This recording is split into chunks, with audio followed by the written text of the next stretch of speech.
Insgesamt wird die Brücke eine Länge von 153 Metern haben. Wir stehen nun vor dem Entwurf des Mittelbogen, der, wie gesagt, eine Länge von 84,65 Meter überspannen sollte. Wie baut man so etwas Gigantisches? Es sollte eine gemauerte Konstruktion werden, aber was es erlaubte, ein solch kühnes Bauvorhaben in relativ ökonomischer Weise zu verwirklichen, war ein Material, das zu jener Zeit erst seit ungefähr 10 Jahren verwendet wurde. Es handelt sich um Eisenbeton. Aber wir wollten doch eine Steinbrücke und keine Eisenbetonbrücke. Wer jetzt verwirrt ist, den kann ich beruhigen. Der Eisenbeton, den die Firma Edouard Coignet aus Frankreich liefern sollte, diente dazu, eine Brückenplatte herzustellen, die von der gemauerten Steinkonstruktion getragen wird. Aufgrund der Festigkeit des Eisenbetons musste man jetzt nicht mehr wie früher üblich einen massiven Bogen bauen, der die Brückenplatte stützte. Vielmehr war es Séjournés genialer Plan, 2 schmale Brückenbögen zu bauen und sie mit einer tragfähigen Brückenplatte zu überspannen. 16 Meter sollte diese Brücke schließlich breit werden. Was dies für Auswirkungen auf das Bauverfahren der Brücke hatte, kann man sich denken. Eine konventionell gebaute Brücke brauchte ein solides Lehrgerüst in voller Breite, das den Belastungen gewachsen war. Aber dank der innovativen Konstruktion reichte nun ein schmales Lehrgerüst, das Séjourné ebenfalls optimierte. Das Lehrgerüst wurde als sogenanntes Sprengwerk errichtet, das sich an seitlichen Auflagern abstützte und zusätzlich mit Seilen verspannt war.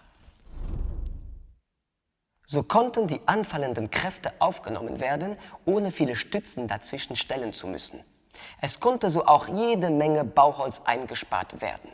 Und man musste keine 2 Lehrgerüste verwenden, sondern baute einen Brückenbogen nach dem anderen.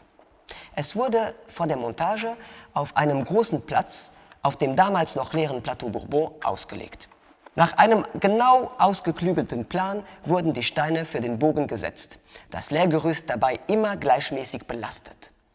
Als die erste Brückenseite bis zur Höhe der Fahrbahn errichtet war, wurde das Lehrgerüst abgesenkt. Das war recht schwierig, denn durch die dauernden Regenfälle waren die Eichenholzkeile aufgequollen und konnten nur mühsam entfernt werden.